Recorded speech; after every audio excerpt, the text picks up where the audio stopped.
Hello everyone, I welcome you all to the Study Squad and it's time to start today's session. आज के session में हम cover करने वाले हैं आपकी daily news analysis, current affair and lastly your vocab part all in just 10 minutes. So अगर आप न्यू हो चैनल पे then make sure you subscribe to our channel and do not forget to hit on that tiny bell near it so that every day when we upload the session you get notified. With that, let's get started. आज की पहली news है about the Lebanon clashes. अब देखो ये चीज़ आपको मे भी पता होगी if you watching the news और अगर आप हमें फॉलो कर रहे हो.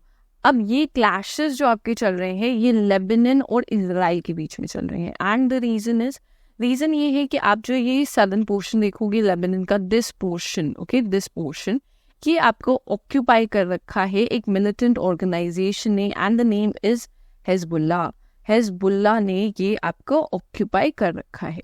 This location has been occupied by Hezbollah and ये आपका एक मिलिटेंट ग्रुप है बैक्ड बाय ईरान इसे बैकिंग प्रोवाइड करता है. एंड आपको पता होगा यहाँ पर ये जो गाजा रीजन है यहाँ पर जो आपके हमास है right, they are also militant organisation and they are also backed by Iran and इसी हमास को सपोर्ट कर रहा है आपका हिजबुल्ला, जिसकी वजह से आपके क्लैशेस चल रहे हैं बिटवीन इजराइल एंड लेबनान. इसमें देखा जाता है कि बहुत बार लेबनान वहाँ से स्ट्राइक करता है एंड देन अगेन इजराइल भी स्ट्राइक बैक करता है. अब इन सब चीज़ों में सबसे ज़्यादा आपकी प्रॉब्लम किसे होती है और सबसे ज़्यादा डैमेजेस होते हैं वो हैं आपके चिल्ड्रन को. वहाँ के they are the most helpless in these kind of situations. ठीक है, और यही बात आपकी यूनिसेफ ने भी करी है. इसी बात पे आपका ये न्यूज़ आर्टिकल भी आया है. इन्होंने बोला है कि जो आपके क्लैशेस चल रहे हैं they should stop now, people should do something about it because जो चिल्ड्रन हैं आपके लेबनान में वहाँ पर दे आर क्रिटिकली इम्पैक्टेड. उनको स्कूलिंग नहीं मिल रही है, उन्हें हेल्थ केयर भी नहीं मिल रहा है वहाँ पे, that is very very essential for them. So ये चीज़ें उन्हें नहीं मिल रही हैं. They have also stated that देखो जो ये क्लैशेस हैं इसमें 8 children have already lost their life, they have been killed and 75 have been wounded. So this is the thing that is going on there. हम यहाँ पर थोड़ा सा डिस्कस करेंगे यूनिसेफ के बारे में.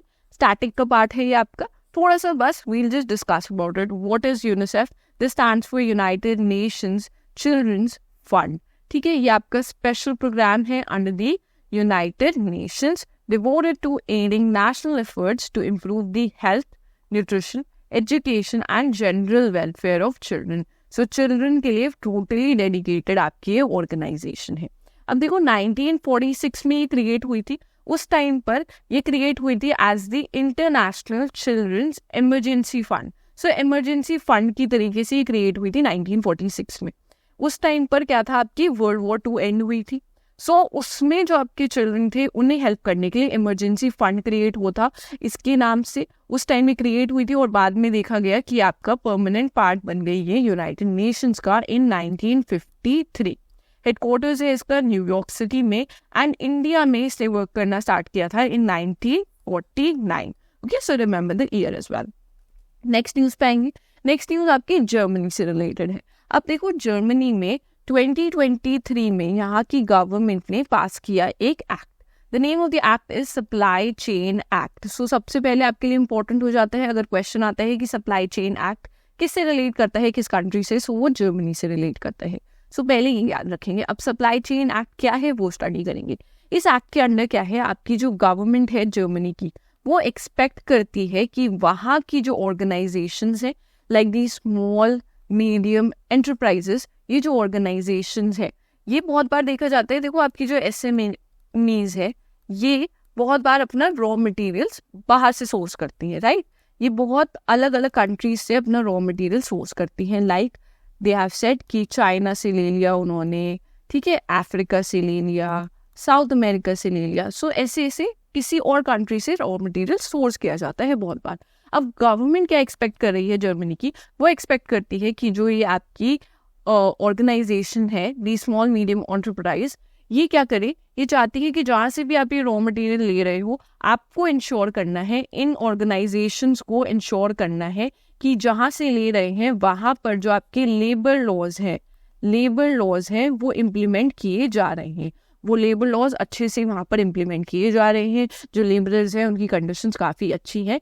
This is basically good for humanity as a whole के लिए गवर्नमेंट ने स्टेप लिया है वहाँ का.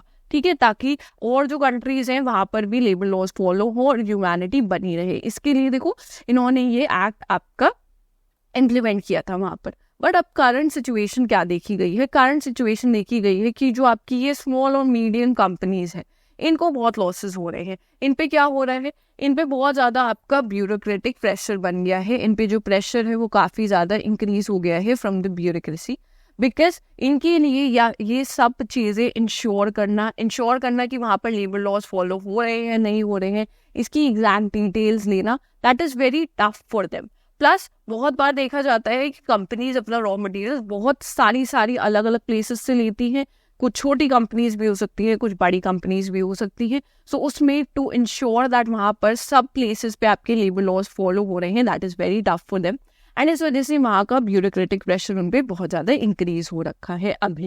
एंड कंपनीज कह रही हैं कि ऐसा ही अगर चलता रहेगा then there be a situation जब वहाँ पर शट डाउन भी करना पड़े उन कंपनीज को। ओके, सो ये उनकी सिचुएशन है प्रेजेंटली। अब देखो जर्मनी में अगर ऐसा एक्ट आया है तो देखा जा सकता है कि आपका जो यूरोपियन यूनियन है मे बी ये भी सेम ही आपका इम्प्लीमेंट कर दे आगे जाके। ठीक है, इससे क्या देखा जाएगा? देखो उससे जो अभी प्रॉब्लम जर्मनी में फेस हो रही है वही आपकी यूरोपियन यूनियन की कंट्रीज में भी जो आपकी एंटरप्राइजेस हैं वहां पर भी वो लोग सेम ही इश्यूज फेस करेंगे। एंड इससे प्रोबेबिलिटी हो सकती है कि आपका रिसेशन आने के भी चांसेस इंक्रीज हो सकते हैं because of this particular act. Okay, so you need to know about this supply chain act. ये आपको पता होना चाहिए, कंपनी के बारे में पता होना चाहिए। And I already give you a brief कि ये एक्ट क्या है। ओके, नेक्स्ट आएंगे हम फर्टिलाइजर सब्सिडी से रिलेटेड आपकी न्यूज आई है। अब देखो एक चीज याद रखना, आप सब्सिडीज जो प्रोवाइड करती है हमारी गवर्नमेंट, सो उसमें जो आपकी फर्स्ट टॉप 3 पे है, दे आर द 3 Fs जिन्हें सबसे ज्यादा आपकी सब्सिडीज मिलती है। इन सेक्टर्स में सबसे ज्यादा सब्सिडी हमारी गवर्नमेंट प्रोवाइड करती है।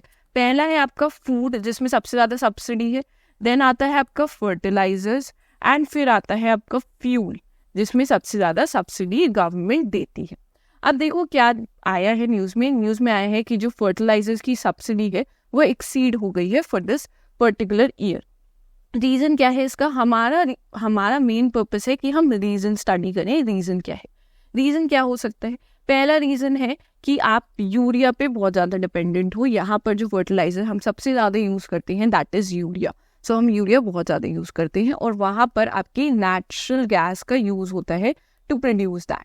अब अगर नेचुरल गैस की जो सप्लाई आ रही है किसी और कंट्री से आ रही है और उस कंट्री में आपकी वॉर हो जाए, देन वो आपकी सप्लाई शॉर्टेज हो जाएगी, जो सप्लाई है वो आपकी कम हो जाएगी, right? Because of that supply कम हो जाएगी तो यूरिया की प्रोडक्शन भी आपकी कम हो जाएगी। बट इसका ये मतलब नहीं है कि डिमांड कम है। डिमांड तो आपकी ऑल टाइम हाई है, demand is always high, but supply कम हो रही है, सो इस वजह से आपको सब्सिडीज भी प्रोवाइड करनी पड़ेगी। प्लस एक और जो आपका फैक्टर देखा जाता है कि हमारे यहाँ जो फार्मिंग होती है, फार्मिंग टेक्निक्स भी हमारी इतनी अच्छी नहीं है अभी। ठीक है, बहुत बार देखा जाता है कि हम सेम ही क्रॉप यूज करते रहते हैं तो हम उसकी वजह से सॉइल भी बहुत ज्यादा डिस्ट्रॉय कर रहे हैं, हम सॉइल की क्वालिटी भी काफी ज्यादा रिड्यूस कर रहे हैं। सो इस वजह से भी आपको और ज्यादा नीड है फर्टिलाइजर्स की। So these are some of the reasons जिनकी वजह से ये आपकी सब्सिडी एक्सीड हुई। ओके, आपको कोई और अगर रीजन लगता है देन डेफिनेटली कमेंट्स में जरूर बताना और अपने व्यूज भी बताना अबाउट दीज न्यूज। नेक्स्ट हम आएंगे सीए पोर्शन पे।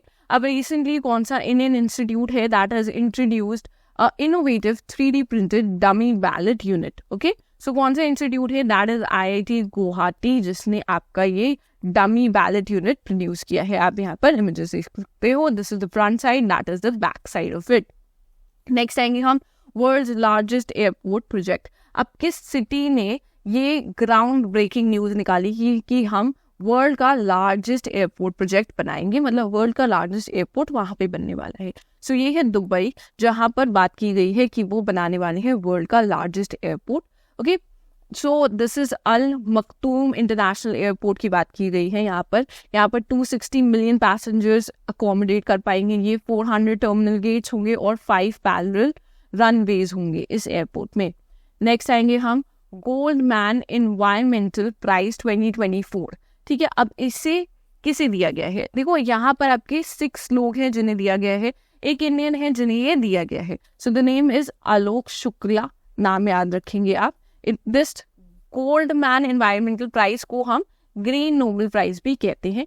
एनुअल अवार्ड है आपका honours grass root environmental champions worldwide for their outstanding contribution to the environmental protection. देखो स्टैब्लिश हुआ था 1989 में, सो ईयर याद रखेंगे। नेक्स्ट आएंगे हम यूपीआई बेस्ड। अब देखो ये थोड़ा सा बैंकिंग से रिलेटेड है आपका, ओके सीए ये बैंकिंग से रिलेटेड है मोस्टली।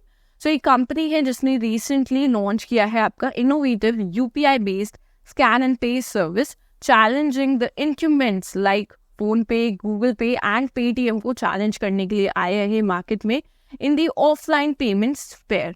ठीक है, सो ये आपकी कंपनी है क्रेडिट जिसने लॉन्च किया है। सो ये जो आपकी सर्विस है, this allows user to make payments directly from their bank accounts using any QR code, extending convenience to large format stores such as supermarket, fast food joints, beauty salons और fashion boutiques. Next आएंगे हम 12th League One title. So कौन सी team है जिसने secure किया है इस बार ये title? That is your Paris Saint-Germain. So इन्होंने ये टाइटल सिक्योर किया है।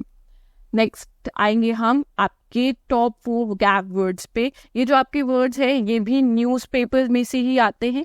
ठीक है, आज का जो न्यूज़ थी फ्रॉम द हिंदू, वहीं से आपके ये वर्ड्स लिए गए हैं। ओके, फर्स्ट वर्ड है आपका contingent, which means something is likely to happen but not certain depending on the fulfilment of an uncertain condition. अब इसका example I give you, like हमारे कल जाने के प्लान है। So we are going on a picnic tomorrow, says हम लोग एक पिकनिक पे जा रहे हैं कल, but the plan is directly contingent to the weather. So अगर weather अच्छा होगा then we'll go to picnic, otherwise we won't. So ये depend करेगा आपके weather पे. So something that is likely to happen but not certain. So that picnic is likely to happen but not certain. Then we have opportune, which means suitable for doing something or for something to happen. Then we have pursued. This is the action of getting something. And then we have proxy, a person who is given power or authority to act in place of another person. Lastly, हम आ जाएंगे आज के question for the day पे. I hope you will answer this in the comment section. And अगर आपने यहाँ तक video देखी है, then make sure you like this video. You share this video with all your friends and do not forget to subscribe to our channel.